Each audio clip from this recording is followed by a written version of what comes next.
오늘 그 시장도 네. 조금 안정은 된 것 같지만 네. 안정세로 가나 시장 얘기랑 또 제가 궁금한 게 뭐 쿠팡이 상장한다고 해서 이어서 나스닥 상장하는 기업들 막 쫙 언급이 되잖아요. 네네네. 그 얘기 좀 준비해달라고 말씀드렸고 뭐 네. 또 2차 전지 얘기도 있고 이슈들을 좀 따라갈 게 많습니다. 일단은 시장은 오늘도 눈치 보기 네. 였는데 네. 결국 이번 주 가장 큰 이벤트는 네.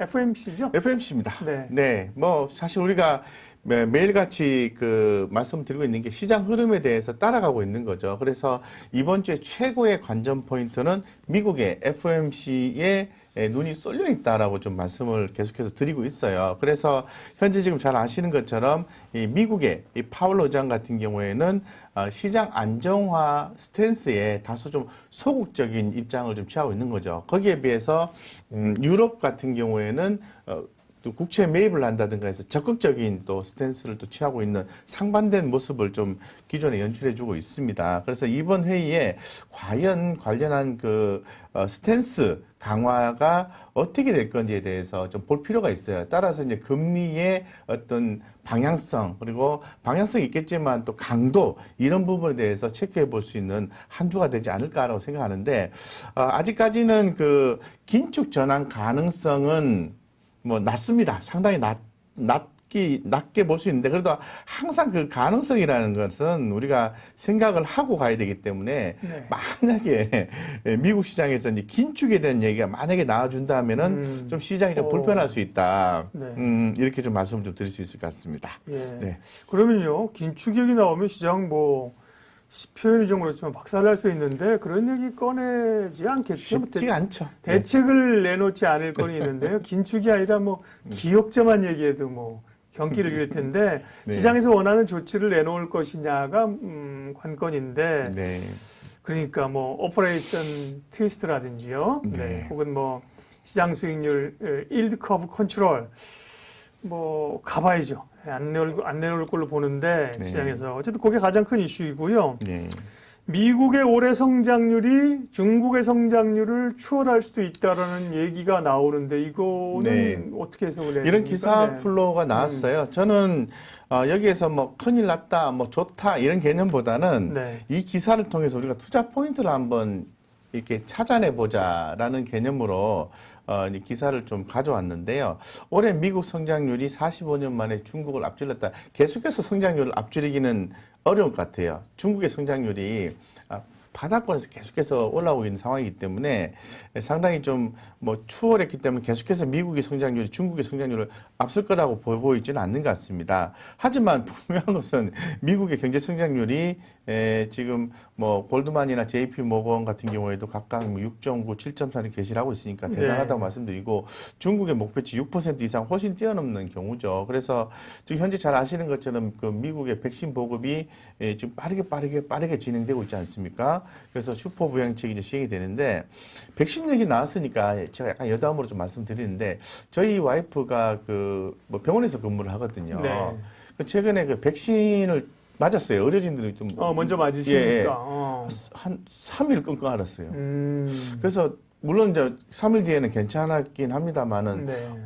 갑자기 팔이 저리다 그러면서 얘기를 하니까 조금 저는 약간 퀘스천 마크가 느낌이 좀 들었는데 다행히도 큰 문제 없이 넘어갔던 것 같습니다. 어쨌건 네. 이 백신 보급이 좀 되면서 이제 상황이 좀 바뀌고 있는 것 같아요. 그래서 제가 계속해서 좀 말씀을 드리고 있는데 이 부분과 맞물려서 지금 조 바이든 대통령이 서명을 했죠. 서명했는데 이 부양책이 결론적으로 인플레이션 우려를 야기시킬 수 있다는 얘기가 나오는데 제가 관심 있는 것은 인플레이션 우려 이런 부분에 대해서는 이 통화정책이 나옴으로 인해서 나옴으로 인해서 저는 어느 정도 커버가 된다 보거든요. 제가 관심 있는 건 뭐냐면은 이 돈이 어디로 갈 거냐가 저는 되게 관심이 되게 많아요. 그래서 예를 들어서 미국에서 현금을 또 국민들한테 또 준다고 하지 않습니까? 그 현금은 제가 볼 때는 주식시장으로 일부 또 흘러들어올 수도 있을 것 같아요. 네, 그런 부분도 있을 수 있을 것 같고,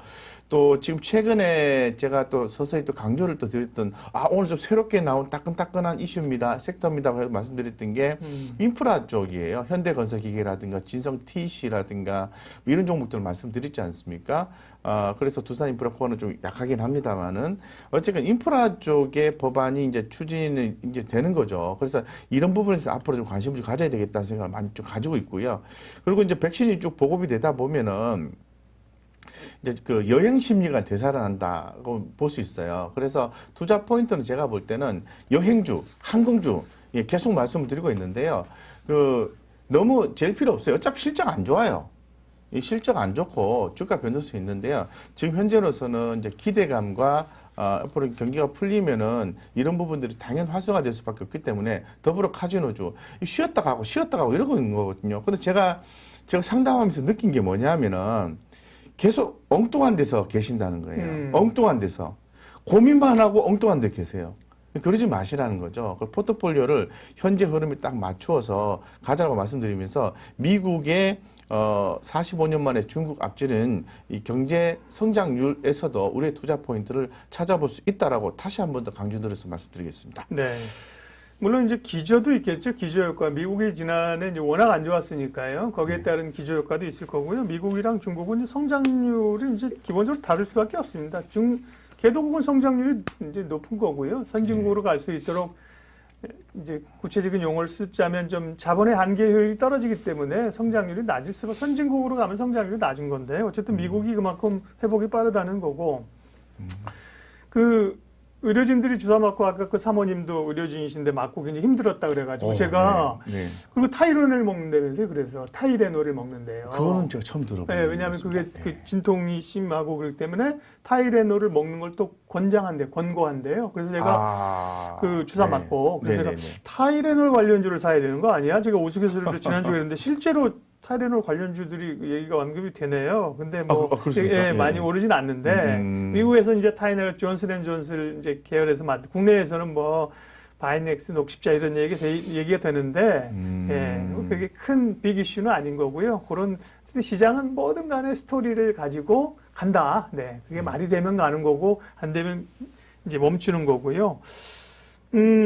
그리고 중요한 게 이제 1분기 실적 시즌이 돌아오고 있는데 기업들의 이익은 좀 좋아지는 걸로 잡힌다면서요. 다행입니다. 네, 다행이죠. 예전에 저희 한국증권TV에서도 계속해서 염려하고 말씀드렸던 부분이 뭐냐 하면은 주식은 이만큼 올라와 있습니다. 펀더멘탈은 여기에 있습니다. 요 부분만큼이 이제 버블이라고 말씀드렸는데 요거를 이렇게 채워주면은 괜찮아요. 그렇죠. 근데 요거를 못 채워주면은 이게 떨어져야 되거든요. 네. 그래서 우리가 막 벌벌 떨었던 거거든요. 근데, 그렇게 되지는 않을 가능성이 높지 않을까요?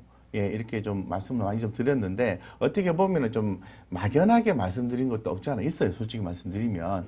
근데 최근에, 구체적인 데이터들이 나오기 시작했습니다. 상장사 136업체 1분기 영업이익 전년 대비해서 무려 63.4%의 증가 전망이라는 기사 플로가 나왔고요. 그래서 반도체, 금융, 철강, 해운, 건설, 경기 민감 업종 개선이 뚜렷하다고 얘기를 하고 있습니다. 그래서 2분기의 실적 개선도 전년 대비해서 무려 51%나 이렇게 증가한다라고 시장은 예상하고 있는 거니까 과연 이런 부분은 이제 조사 분석자들이 애널리스트들이 분석을 하는 거예요. 근데 근거 없이 이렇게 데이터를 제공하지는 않는다라고 제가 말씀을 좀 드리겠습니다. 그래서 상당히 좀 긍정적인 기사 플로우다고 말씀드리고 우리가 현재 지금 계속해서 주식 투자를 할 수 있는 또 다른 어떤 그 이유를 또 주는 것이 아닌가라는 생각이 듭니다. 기업들의 실적이 좋아진다는 것은 주가가 적절하게 조정을 받았으면 올라가게 돼 있고요. 올라가는 종목, 성장성인 종목 계속 성장성 있게 간다라는 거예요.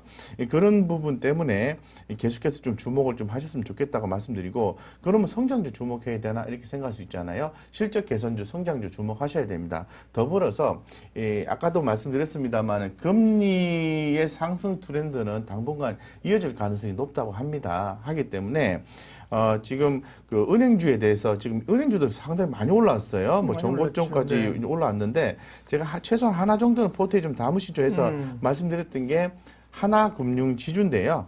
사실 또 뭐 저기 우리나라를 또 지역별로 구분해 보면은 대구도 있고요, 부산도 있고요, 또 이렇게 그 서부 충청이나 또 이렇게 전라도 이런 쪽도 있지 않습니까? JB금융지주나 DGB 금융지주라든가 그 경남은행 BNK 금융지주 전부 저평가되어 있습니다. 그래서 이런 종목들에 대한 어떤 그 관심도도 좀 갖는 것도 괜찮을 것 같아요. 그래서 포트에 금융주 하나 정도는 좀 가져가는 센스 필요하지 않을까 이런 생각 개인적으로 좀 해봅니다. 네. 네. 1분기 이제 실적이 가장 큰 사실 모멘텀이죠. 네, 이제 그렇습니다. 1분기가 1, 2, 3월이니까 예. 4월 이제 지나고 5월 중순까지 실적을 발표하게 돼 있거든요. 분기는 한 달 반 이내에 실적을 발표를 이제 해야 됩니다. 3월 말이니까 4월, 5월 15일이니까 3월 말 지나면 이제 슬슬 삼성전자 분기 실적부터 나오면서 4월 가면서 1월에 올해 대단히 사실은 너무 가파르게 상승했지 않습니까? 네, 2월, 그렇습니다. 3월 좀 눌러준다면 그런 실적 모멘텀을 3월 말 한 4월엔 좀 기대할 수 있겠고요. 네. 그래서 어쨌든 간에 전망은 보면 지난주에도 이제 이번 주를 대비하기 위해서 전망들을 곽 부장님과 얘기했는데 하루를 지나고 어쨌든 시장의 전망을 보면 대략 좀 3,200의 박스권이고 네네. 그리고 또 좀 위보다는 밑으로 또 떨어지는다. 떨어질 가능성도 배제할 수는 없다. 아, 그렇게 네네. 얘기하셨죠. 아니 떨어질 아닌가요? 잘못 배제할 수는 없다는 이게 아니라 네. 이 박스권의 변동성이 유지가 된다는 거고 네. 지수에 대한 베팅은 아니다라고 말씀드린 거죠. 지수에 대한 베팅 하려면은 지수가 위로 한번 쭉 올라준다든가 밑으로 한번 쫙 빠져줘야 지수 관련된 ETF를 하실 수 있는데 변동성이 크지 않기 때문에 그런 거는 좀 안 하시는 게 좋을 것 같고 종목에 대한 스탠스를 좀 주목하자라고 계속 말씀드렸던 거죠. 네. 지수는 갇혀 있는 상황에 이제 예, 그렇습니다. 종목 플레이. 네. 네. 지수가 가려면 사실 삼성전자 가야죠, 그죠? 네, 그런 네. 장은 아니라는 말씀이신 거고요. 네, 그렇습니다.